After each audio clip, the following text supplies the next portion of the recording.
Joachim of Flora, also called Fiora, was a prominent spokesman for the Holy Ghost. He lived from approximately 1132 to 1202 and had several profound visions. One of the most well-known is his experience at Pentecost, when after a time of agonizing doubt concerning the doctrine of the Trinity, something he was obsessed with throughout his lifetime, he had a vision of a psalter, a kind of primitive harp.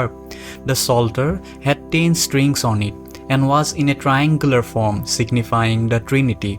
The vision brought a resolution of his doubts about the Trinity, which was ultimately the subject of his major doctrine. His novel idea was to see that the Trinity, which had been thought of as a static entity expressing the Christian deity, could be conceived of as an historical process. He thought that the age of the Father manifested itself in history during the Old Testament period, approximately the 1,000 years before Christ. Joachim characterized that period as the time of law and fear.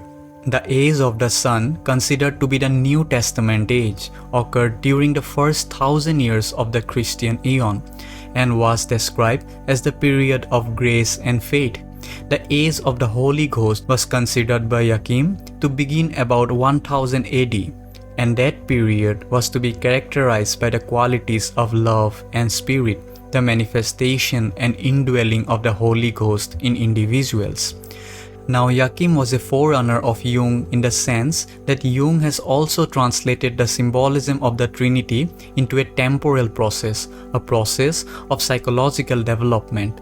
In his Trinity essay, Jung discusses the symbolism of the Father, Son, and Holy Ghost as 3 stages of a developmental process. The world of the Father typifies an age which is characterized by a pristine oneness with the whole of nature, an age far removed from critical judgment and moral conflict. It is man in his childhood state. It corresponds to the psychological condition of original oneness. About the world of the Son, Jung writes, "The world of the Son is a world filled with longing for redemption and for that state of perfection in which man was still one with the Father. Longingly, he looked back to the world of the Father, but it was lost forever, because an irreversible increase in man's consciousness had taken place in the meantime and made it independent. The stage of the Son is therefore a conflict situation par excellence. Freedom from the law brings a sharpening of opposites." This state of affairs corresponds to the meaning of the number 2, which symbolizes the conflict of the opposites.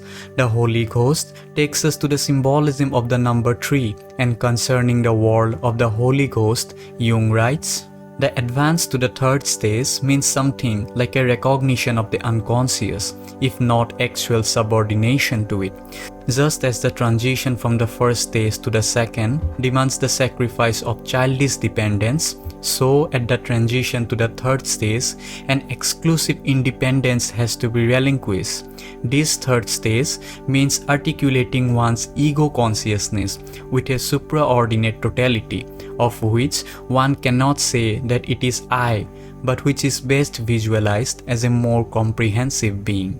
So there is a considerable analysis between Joachim's threefold historical process and Jung's threefold developmental sequence.